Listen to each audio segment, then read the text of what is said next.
अध्याय 16 computer networking.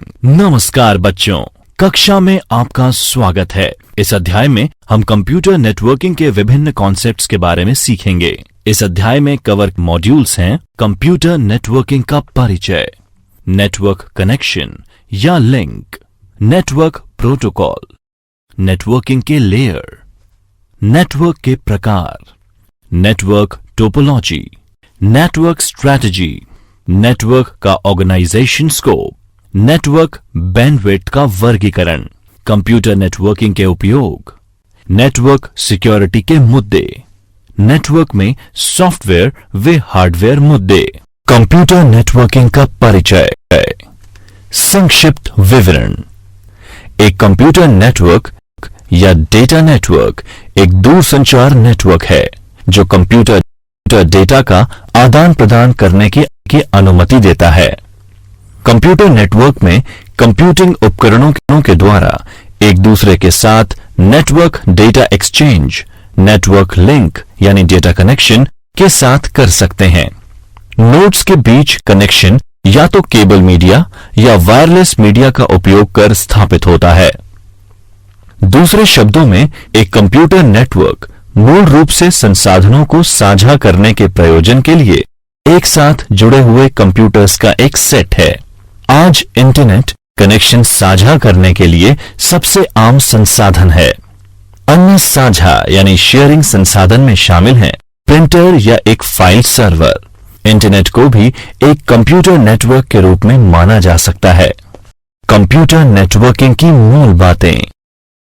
छात्रों, इस मॉड्यूल में हम कंप्यूटर नेटवर्किंग के प्रमुख बुनियादी घटकों के वर्गीकरण के बारे में सीखेंगे, जो हैं नेटवर्क कनेक्शन या लिंक, नेटवर्क प्रोटोकॉल, नेटवर्किंग की लेयर्स, नेटवर्क के प्रकार, नेटवर्क की टोपोलॉजी, नेटवर्क की रणनीति यानी स्ट्रैटेजी, नेटवर्क का संगठनात्मक स्कोप, नेटवर्क बैंडविड्थ वर्गीकरण यानी bandwidth classification, network connection, links.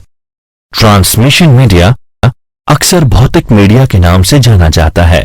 एक कंप्यूटर नेटवर्क के रूप में उपकरणों को जोड़ने के लिए इसे प्रयोग किया जाता है, जो मुख्य रूप से बिजली की केबल यानी ईथरनेट, बिजली लाइन, ऑप्टिकल फाइबर यानी फाइबर ऑप्टिक संचार और रेडियो तरंगें यानी वायरलेस नेटवर्किंग के रूप में शामिल है।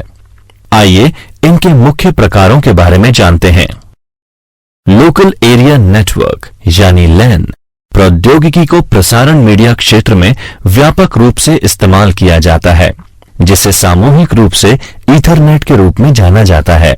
मीडिया और प्रोटोकॉल मानकों का ईथरनेट पर नेटवर्क उपकरणों के बीच संचार को IEEE 802.3 के द्वारा परिभाषित करते हैं।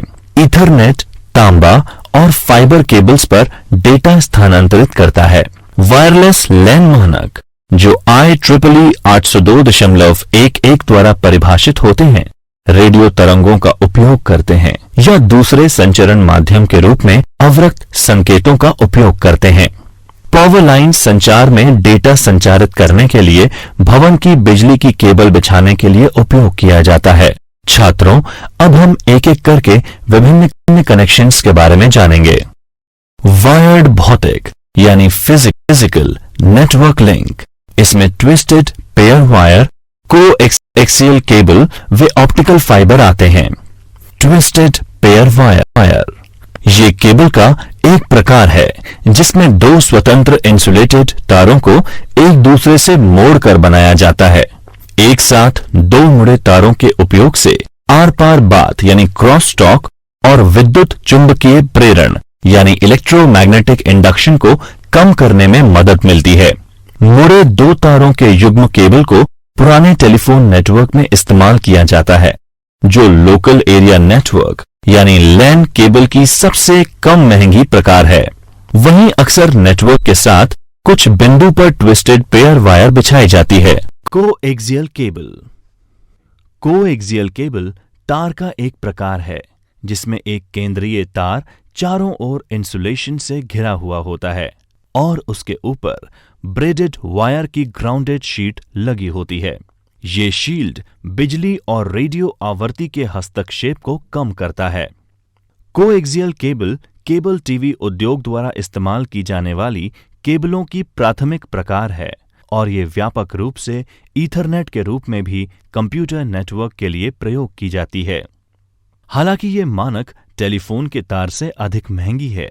ये इंटरफेरेंस से काफी कम संवेदनशील कोएक्सियल केबल बहुत अधिक डेटा कोएक्सियल केबल तार का एक प्रकार है जिसमें एक केंद्रीय तार चारों ओर इंसुलेशन से घिरा हुआ होता है और उसके ऊपर ब्रेडेड वायर की ग्राउंडेड शीट लगी होती है। ये शील्ड बिजली और रेडियो आवृत्ति के हस्तक्षेप को कम करता है।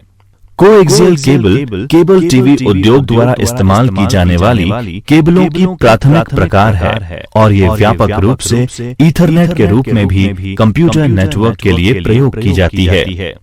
हालांकि ये मानक टेलीफोन के तार से अधिक महंगी है। ये इंटरफेरेंस से काफी कम संवेदनशील होती है और बहुत अधिक डेटा ले जा सकती है। ऑप्टिकल फाइबर, इस तकनीक में ग्लास या प्लास्टिक धागे का उपयोग डेटा संचारित करने में लिया जाता है। एक फाइबर ऑप्टिक केबल ग्लास धागों यानी ऑप्टिकल फाइबर्स का एक बंडल है जिसका प्रत्येक धागा प्रकाश तरंगों पर संग्राहक संदेशों को प्रसारित करने के लिए सक्षम होता है। पारंपरिक धातु संचार लाइनों की तुलना में फाइबर ऑप्टिक्स के कई फायदे हैं। फाइबर ऑप्टिक केबल की धातु तारों की तुलना में बैंडविड्थ काफी अधिक है। इसका मतलब ये है कि वे और अधिक डेटा ले जा सकती हैं। फाइबर ऑप्टिक केबल हस्तक्षेप करने के लिए धातु तारों की तुलना में कम संवेदनशील होते हैं। फाइबर ऑप्टिक केबल बहुत पतली और धातु तारों की तुलना में हल्की होती हैं। इसमें डेटा ऑनलॉजिकली के बजाय डिजिटल तरीके से प्रेषित किया जा सकता है, जो कंप्यूटर डेटा के लिए प्राकृतिक रूप है। T1 और T3 लाइन्स। टीयर 1 या T1 एक डिजिटल लाइन है जो कि आमतौर पर निजी और व्यवसायों के उपयोग में ली जाती है। कारोबार के लिए T1 का उपयोग अन्य विकल्पों की तुलना में अपनी लाइन पर अधिक नियंत्रण के लिए किया जाता है। ये अधिक विश्वसनीय भी मानी जाती हैं। इसकी गति लगभग बराबर या केबल और DSL की तुलना में कम होती है। अपलोड और डाउनलोड में 1.5 Mbps तक। हालांकि अपलोड और डाउनलोड अद्भुत नहीं है, तब भी T1 लाइनें छोटे व्यवसायों के लिए अच्छी तरह कार्य करती हैं। टीयर 3 एक बड़ा, तेज और अधिक महंगा टीयर 1 का संस्करण है। ये 44 Mbps यानी मेगाबिट्स प्रति सेकंड अपलोड और डाउनलोड की गति प्राप्त कर सकता है। ये मध्यम और बड़े कारोबारों के लिए अच्छा है क्योंकि इसमें बैंडविड्थ का एक अच्छा सौदा है। T1 और T3 दोनों लाइनों के दूरसंचार में लीज लाइन्स को आमतौर पर इस्तेमाल किया जाता है। दोनों T1 और T3 लाइन्स के सर्किट तांबे या फाइबर ऑप्टिक केबल के लिए आरक्षित हैं।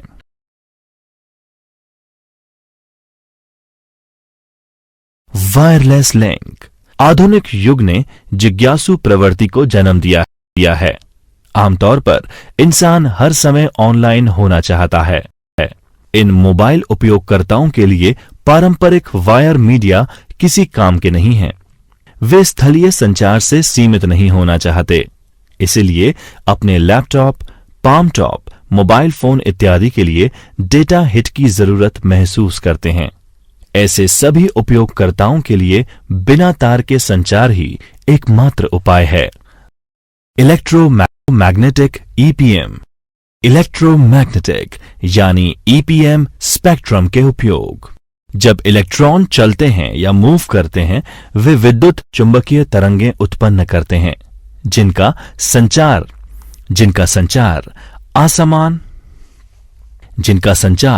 अंतरिक्ष में हो सकता है, यहां तक कि शून्य में भी।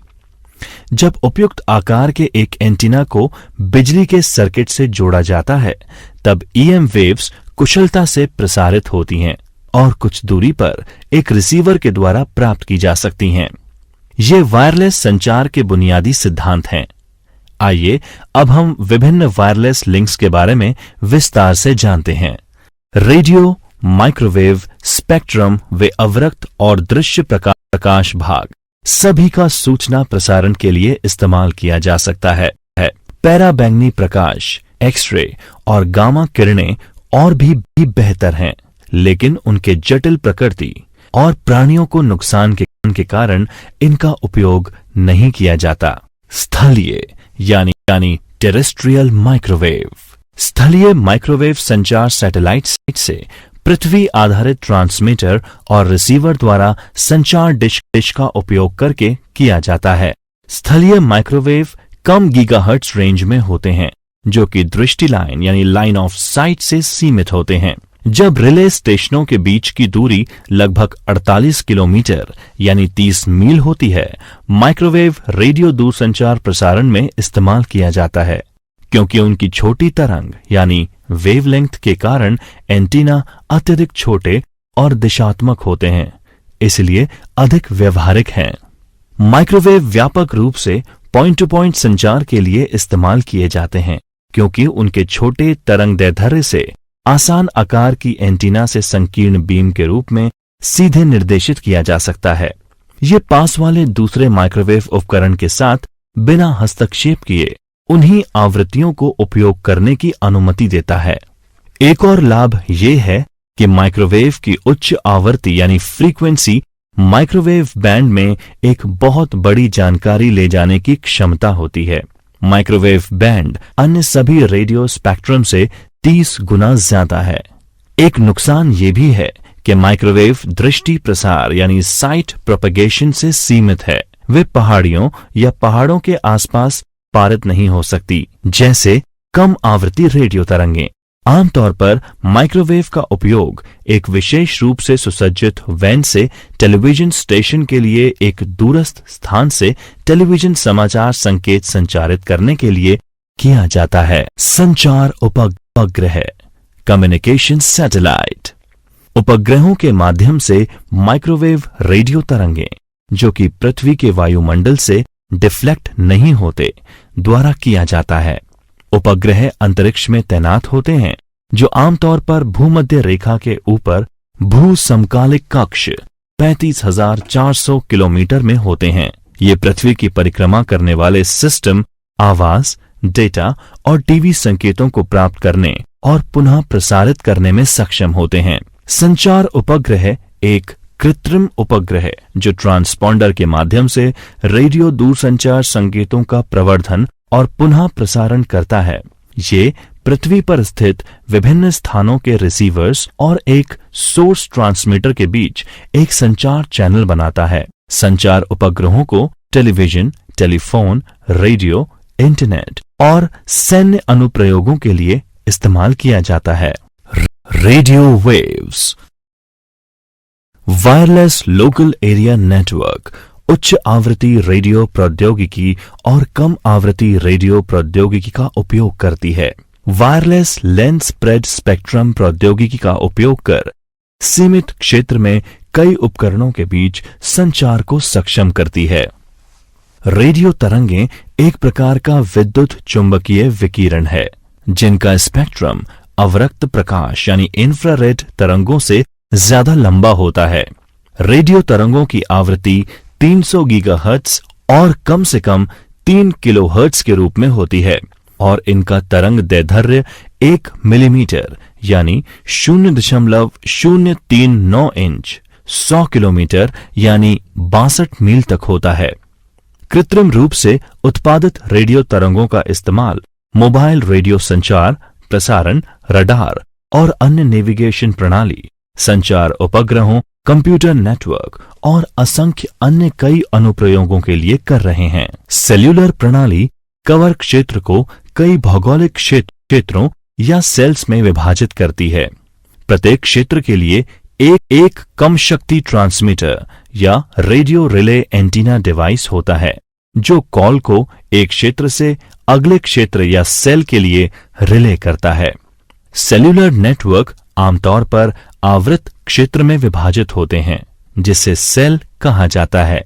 प्रत्येक सेल में कम से कम एक निश्चित स्थान का ट्रांस रिसीवर होता है, जिसे एक सेल साइट या बेस स्टेशन के रूप में जाना जाता है। ये base station cell network coverage देता है, जिसे आवास, डेटा और दूसरे प्रसारण के लिए इस्तेमाल किया जा सकता है। एक सेल्यूलर नेटवर्क में प्रत्येक कोशिका यानी सेल पड़ोसी कोशिकाओं से एक अलग आवृत्ति सेट का उपयोग करती है, हस्तक्षेप से बचने के लिए और प्रत्येक कोशिका के भीतर एक गारंटीड बैंडविड्थ प्रदान करते हैं। जब इन सेल्स को आपस में जोड़ा जाता है तो ये एक बड़े भौगोलिक क्षेत्र में रेडियो कवरेज प्रदान करता है। इसकी मदद से बहुत सारी पोर्टेबल ट्रांसीवर्स जैसे मोबाइल फोन, पेजर इत्यादि आपस में तथा स्थिर ट्रांसमीटर्स तथा नेटवर्क के किसी भी टेलीफोन के साथ बेस स्टेशन के माध्यम से संचार कर सकते हैं, यहां तक कि उन स्थितियों में भी जहां कुछ ट्रांसीवर्स ट्रांसमिशन के दौरान एक से अधिक सेल में गतिमान होते हैं। इंफ्रारेड IR इंफ्रारेड बेतार प्रौद्योगिकी के उपयोग द्वारा संचार उपकरणों को आपस में जोड़ती है और उसके द्वारा IR विकिरण के द्वारा डेटा संप्रेषित करती है। IR वायरलेस लघु और मध्यम दूरी की संचार और नियंत्रण के लिए प्रयोग किया जाता है। कुछ सिस्टम लाइंस दृष्टि मोड में संचालित होते हैं। इसका मतलब है कि वहां ट्रांसमीटर और रिसीवर के बीच अंतरिक्ष के माध्यम से एक अबाधित सीधी रेखा होनी चाहिए। अन्य प्रणालियों में फैलाना मोड, जिसको अस्त व्यस्त मोड भी कहा जाता है, में काम करते हैं। इस प्रणाली में इस प्रकार का कार्य कर सकते हैं जब स्रोत और गंतव्य एक दूसरे से सीधे दिखाई नहीं देते। वायरलेस ऑप्टिकल संचार के इस तरह की मुख्य विशेषताएं हैं जो शारीरिक रूप से सुरक्षित डेटा हस्तांतरण, लाइन ऑफ साइट और बहुत लो बिट एरर रेट यानी BER है और वह बहुत ही कुशल बनाता है।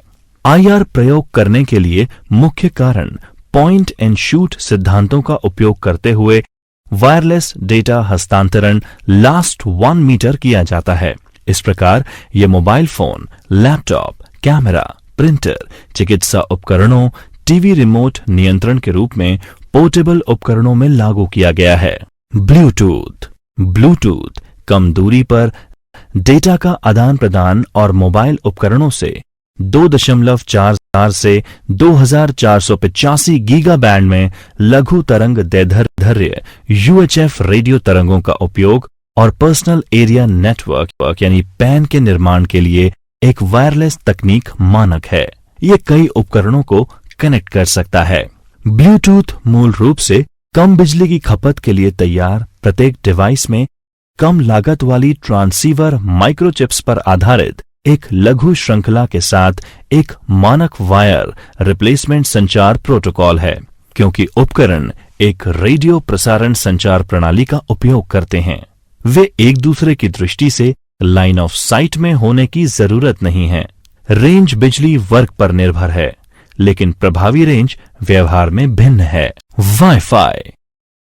वाईफाई एक local area wireless computer networking तकनीक है जिसमें इलेक्ट्रॉनिक उपकरणों को नेटवर्क से कनेक्ट करने के लिए मुख्य रूप से 2.4 गीगाहर्ट्ज यानी 12 सेंटीमीटर UHF और 5 गीगाहर्ट्ज यानी 6 सेंटीमीटर SHF रेडियो बैंड का उपयोग होता है।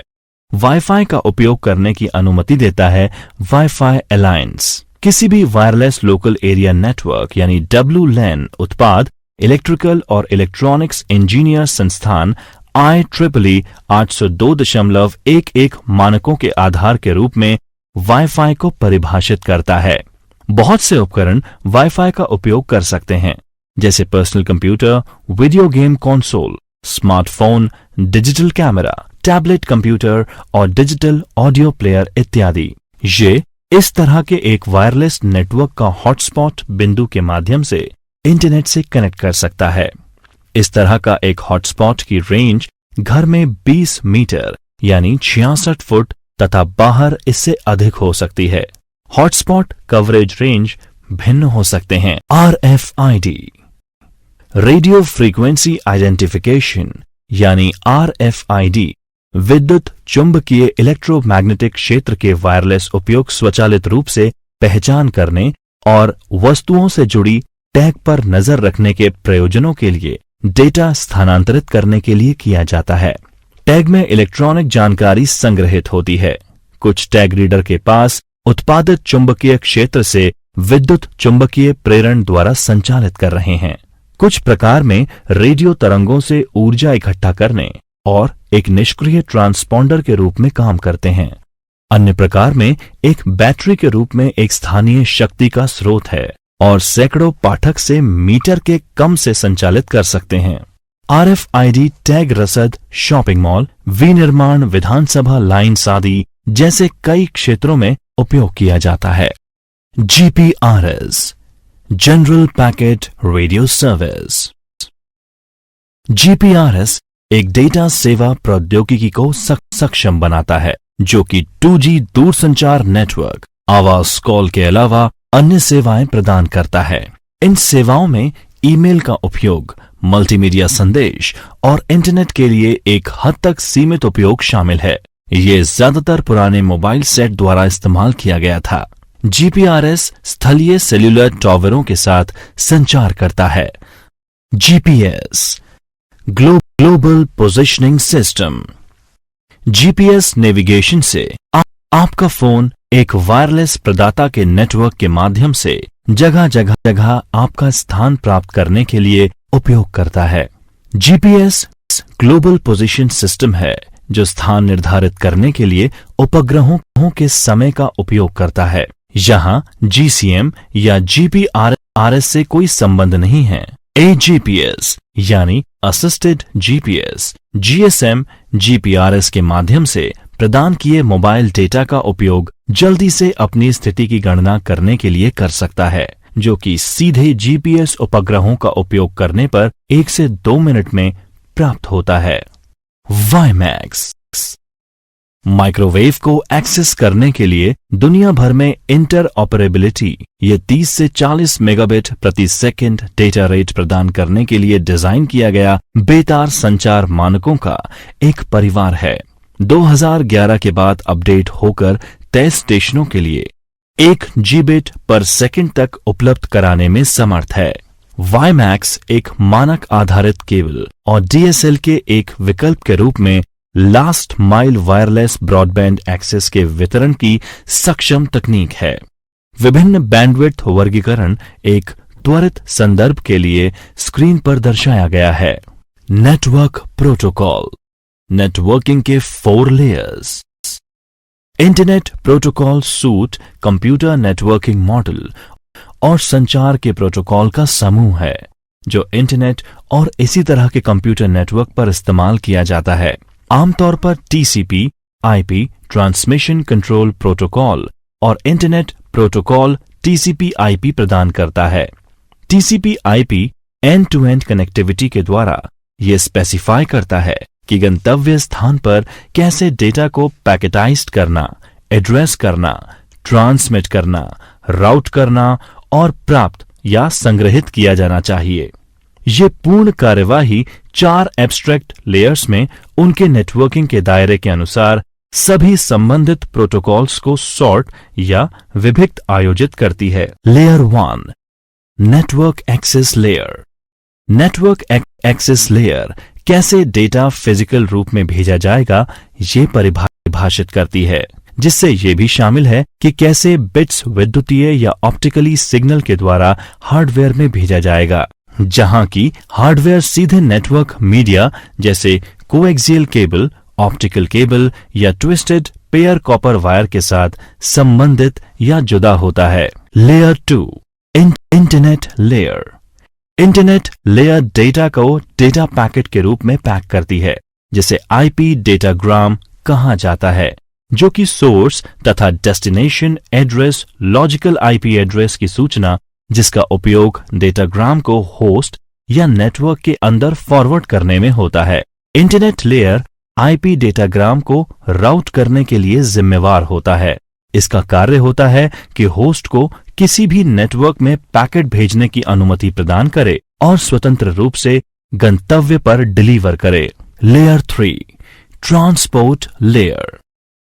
ट्रांसपोर्ट लेयर का उद्देश्य सोर्स और डेस्टिनेशन होस्ट डिवाइसेस को बातचीत करने की अनुमति देता है। ट्रांसपोर्ट लेयर डेटा ट्रांसपोर्ट हेतु सर्विस का लेवल तथा कनेक्शन का स्टेटस के स्तर को परिभाषित करता है। Layer 4, application layer. Application layer TCP/IP application protocol को और होस्ट प्रोग्राम के साथ ट्रांसपोर्ट लेयर इंटरफेस नेटवर्क का उपयोग करने के लिए परिभाषित करता है। एप्लीकेशन लेयर में DNS यानी डोमेन नेमिंग सिस्टम, HTTP यानी hypertext transfer protocol, telnet, FTP यानी फाइल ट्रांसफर प्रोटोकॉल, SNMP यानी simple network management protocol, SMTP यानी simple mail transfer protocol, DHCP यानी डायनेमिक होस्ट कॉन्फ़िगरेशन प्रोटोकॉल की तरह सभी उच्च स्तर प्रोटोकॉल शामिल हैं। नेटवर्क के प्रकार। कंप्यूटर नेटवर्क के कई अलग अलग प्रकार होते हैं। कंप्यूटर नेटवर्क का वर्गीकरण उनके आधार के साथ ही उनके उद्देश्य के द्वारा भी किया जा सकता है। एक नेटवर्क का आकार, उसके द्वारा भौगोलिक क्षेत्र में फैलाव तथा नेटवर्क में कंप्यूटर की संख्या से व्यक्त किया जा सकता है। एक नेटवर्क एक ही कमरे के भीतर कुछ उपकरणों से लेकर पूरी दुनिया भर में फैले लाखों उपकरणों में से कुछ भी कवर कर सकते हैं। अब हम आकार और फैलाव के आधार पर नेटवर्क के प्रमुख प्रकार के बारे में जानेंगे।